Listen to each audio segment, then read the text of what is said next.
안녕하세요. 결혼을 앞두고 고민이 많은 30살 여자입니다. 남자친구와는 7년이라는 긴 시간 동안 연애를 했고, 최근에는 말씀드린 대로 결혼이 목전에 와 있는 상황입니다. 남자친구는 저보다 4살이 많아요.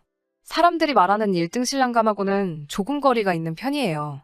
성격이나 뭐나 어디 빠지지는 않는데, 모아놓은 돈이 없고 월급도 적은 편이에요. 연애를 시작했을 때부터 다니고 있던 회사도 정직원으로 일하고 있는 게 아니라, 계약직이라서 안정적이지 않기까지 합니다. 내년에는 정직원으로 전환이 될 거다 이런 식으로 매일 말만 해왔지 아직도 달라진 건 없습니다. 한 달에 200 조금 넘는 돈을 벌고 있는데 어디에다 썼는지는 모르지만 모아둔 돈마저도 1000만 원 정도밖에 없다고 하네요. 그렇다고 제가 남자친구에 비해서 엄청난 돈을 벌고 있는 건 아니지만 사회생활을 일찍 시작하기도 했고 회사에서도 이제 연차수가 높아지다 보니 월급은 남자친구보다는 제가 많아요.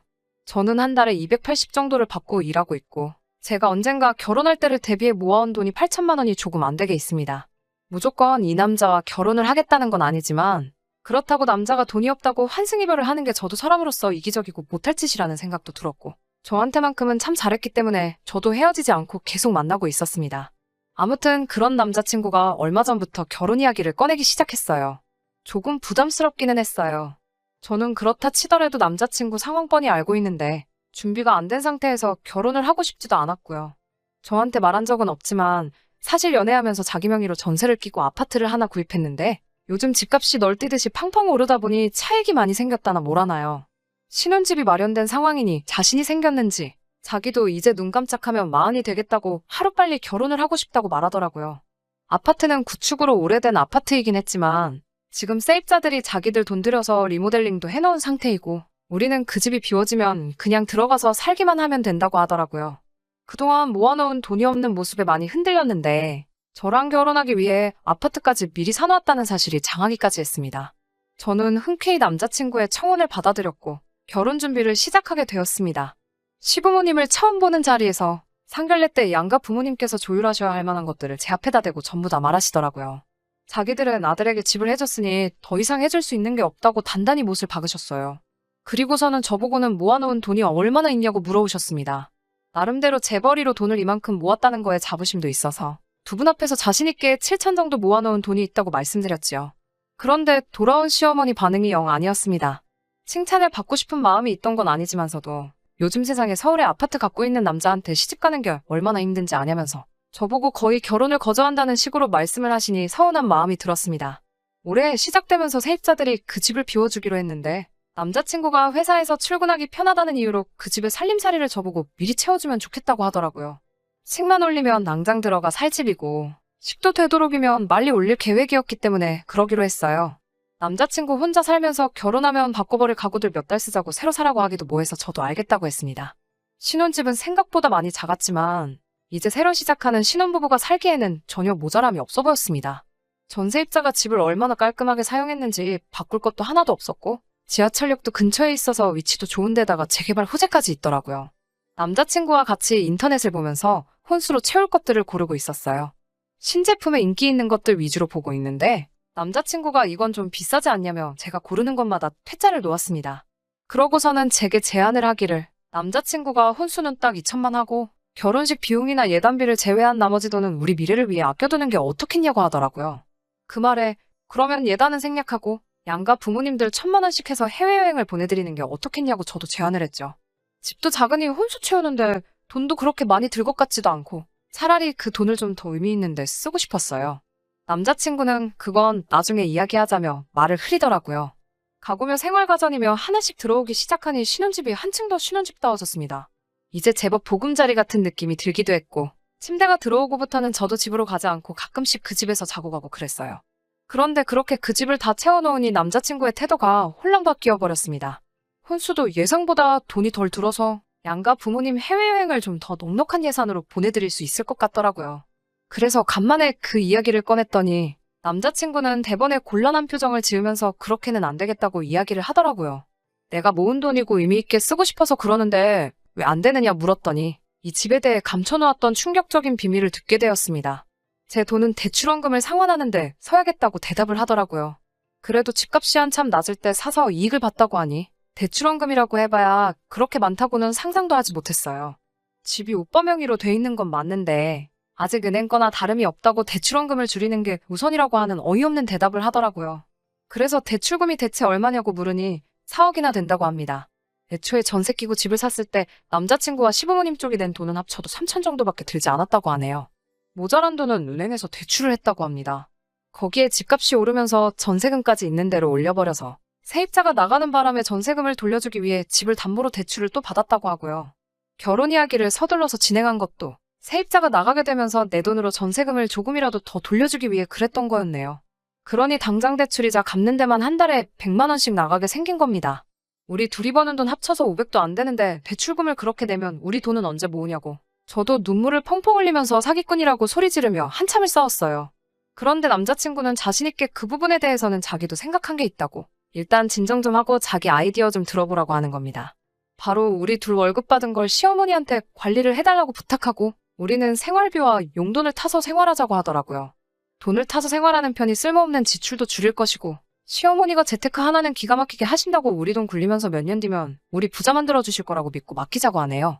전세입자한테 돈을 돌려줄 때 은행 대출을 받아야 했던 이유도 어디에 오피스텔 하나를 분양받았는데 그 돈을 뺄 수 없으니 새로 대출을 받은 거라고 하면서 그게 피가 붙기 시작하면 지금 자기 집으로 이득 본 것처럼 너 돈 5천만 원은 한순간에 벌 수 있는 거라고 설명을 하더군요. 그리고 그게 제가 제 월급과 오빠의 월급을 시어머니께 맡겨야 한다는 주된 이유였고요. 저 이 결혼해야 하는 게 맞는 건가요? 오빠 말대로 제가 모은 돈을 대출원금을 상환하는데 전부 사용해버리면 저는 혼수에 제 돈 5천까지 말 그대로 7천을 써버린 거고 오빠네는 달랑 3천만 지원해준 거나 마찬가지 아닌가요? 그 와중에 제가 시집 잘 왔다는 소리까지 들어야 하는지 앞으로 벌 제 돈까지 전부 다 시어머니 주머니로 들어가야 하는 상황이에요. 혼수를 물을 수도 없고 정말 미치겠네요. 사연 들으시는 분들의 좋은 조언 부탁드리겠습니다. 안녕하세요. 후기 기다려주신 분들 감사합니다. 결국엔 파혼을 했어요. 시어머니한테 돈 맡기자는 소리는 제가 우겨서 없던 일로 하기로 했어요. 저도 아끼고 살면서 돈 모으는 데에는 자신이 있다 보니 시어머니가 우리 돈 관리해주지 않아도 돈을 잘 모을 자신이 있다고? 대출금이며 그런 건 저도 좋은 쪽으로 생각해 볼 테니 돈 관리만큼은 우리가 하자고요. 그냥 좋은 게 좋은 거다 생각하고 참고 한번 살아보려고 했는데 파혼하게 된 진짜 이유에 대해서 말씀드릴게요. 남자친구는 시어머니가 재테크를 잘한다고 굳게 믿고 있지만 제가 볼 땐 은행 빚으로 그렇게 돈 굴리는 건 정말 위험한 투자라고 생각하거든요.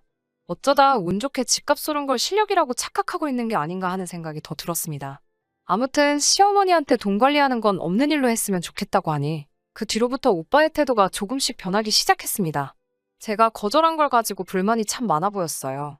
그래도 시어머니가 우리 돈 가져가시는 건 말도 안 된다고 생각했고 재테크는 꼭 필요하다고 생각하는 사람이긴 하지만 지금 당장은 허리띠 졸라매고 어느 정도 자본금을 모으는 게 더 좋다는 생각이 들었거든요.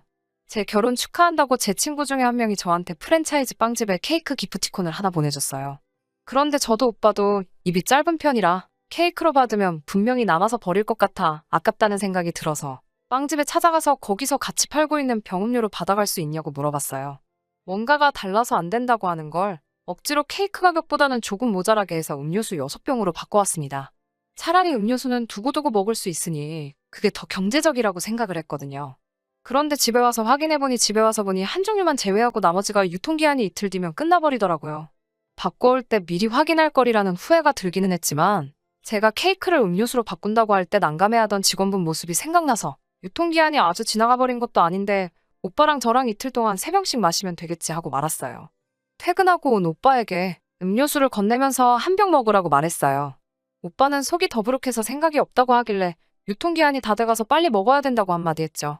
그랬더니 대본에 이거 봐 하면서 저보고 정신머리가 없다고 하더라고요.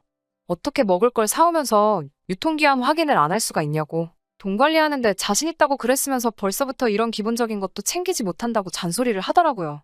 제 꼬라지를 보니까 저한테 돈 관리를 맡기면 아주 길바닥에 나앉게 되는 거는 순식간이겠다고 빈정대면서요. 제 돈 주고 산 게 아니라 케이크 받을 거를 음료수로 바꿔온 거라고 설명을 했는데도 그게 공짜로 받은 거는 아니지 않냐면서 유통기한을 미처 확인하지 못한 건 제 잘못인 점을 인정하지만 그렇다고 그걸 가지고 돈 관리를 못한다는 말을 듣고 있으니 어이가 없었어요. 지는 8년 연애하는 동안 돈 1,000만 원 모은 게 다면서 말이죠. 그랬더니 자기는 지펴오지 않았냐면서 돈 7천 가지고 아주 유세를 부린다고 하더라고요. 그때 3억 주고 산 집이 지금 7억이라고 제가 큰 소리를 칠 거면 4억을 가지고 시집을 와야 한다는 말도 안 되는 소리를 하면서 그러니까 좋은 말로 할 때 지네 엄마한테 돈 관리를 맡기자고 끝까지 우겨대더라고요. 너같이 씀씀이 해프고 아까운 줄 모르는 애한테 돈 관리를 맡기면 결과는 안 봐도 비디오라고요. 저는 끝까지 반대를 했는데 남자친구가 절충안이라고 꺼낸 말은 더 어이가 없었습니다. 제 월급으로 우리 생활비에 대출이자를 내고 자기가 번 돈은 곧 죽어도 자기 어머니에게 전부 들여서 재테크를 시켜야겠다고 장황한 계획을 설명하더군요. 듣자 하니까 대출금 4억 가지고 장가오는 놈이 저보고 4억을 가져와야 한다는 말에 어이가 없어서 그러면 그냥 이 결혼 없던 걸로 하자고 했어요. 공짜로 받은 음료수 유통기한 가지고 경제관념 없는 여자 소리 듣는 것도 싫고 앞으로 제 돈 주고 껌을 한 통 사 먹더라도 무슨 말을 들을지 눈에 다 보였으니까요. 제가 피땀 흘려 번 돈만 가지고 생활하고 시어머니가 남편 얼굴 굴리고 있는 꼴도 못 보겠다 말했고요. 혼수로 채워넣은 건 3달 사용한 거 감가상각까지 다 쳐서 받아도 되니까 네가 살 집 가고 나한테 대출받아 산 걸로 치고 저한테 돈을 갚으라고 했어요. 그러고 집으로 돌아와 버렸습니다. 집에 오니 시어머니 되실 분한테서 전화가 왔어요. 자기랑은 상의도 안 한 내용이라고 사과를 하시면서도 자기가 재테크를 너무 잘해서 아들이 한 소리라고 크게 신경 쓰지 말라고 하는데 제 귀에는 자기가 돈 굴리는 건 빠삭하니 믿고 맡겨보라는 식으로 들렸고 당장 혼수를 돈으로 돌려줄 수 없으니 그냥 결혼을 해줬으면 하는 소리로 들리더라고요. 이 결혼제가 참고 넘어가면서까지 하려고 했지만 저도 더 이상 참을 수 없고 제 마음은 돌리지 않을 거라고 대답했어요. 어머님은 끝까지 제 눈치를 보면서 다시 한번 생각해보라고 하는데 재테크를 그렇게 잘하시고 돈 관리하는데 도가 트신 분이 당장 1,500만 원 융통을 하질 못해 전전긍긍하는 모습을 보니 지금 다시 생각해봐도 파혼하기를 100번 잘한 것 같다는 생각이 드네요. 변변찮은 것도 알고 모아놓은 돈도 없고 비전도 없는 남자를 사람 좋은 거 하나만 보고 결혼까지 생각했던 제가 정말 바보 같네요. 횟수로 8년이라는 긴 시간을 만나온 사람인데 그동안 제 곁에 있던 사람 본성도 눈치채지 못하고 지냈다는 게 사람의 본성을 깨닫기에는 그 길게 느껴졌던 시간도 짧다는 생각이 드네요. 후회는 없어요. 오히려 저한테는 좋은 경험이 되었고 더 나은 사람을 만날 수 있는 좋은 교훈이 되었다고 생각합니다. 돈은 꼭 돌려받아야겠는데 상황을 보아하니 그 돈 받으려면 정말 한참을 더 기다려야겠다는 생각이 드네요. 아무튼 후기도 기다려주시고 끝까지 이야기 들어주신 모든 분들께 감사드립니다. 저는 이만 사연 줄이도록 할게요. 끝까지 들어주셔서 감사합니다. 오늘의 사연은 여기까지입니다. 구독과 좋아요, 알람 설정 부탁드리고 더 좋은 사연으로 다시 찾아뵙겠습니다. 감사합니다.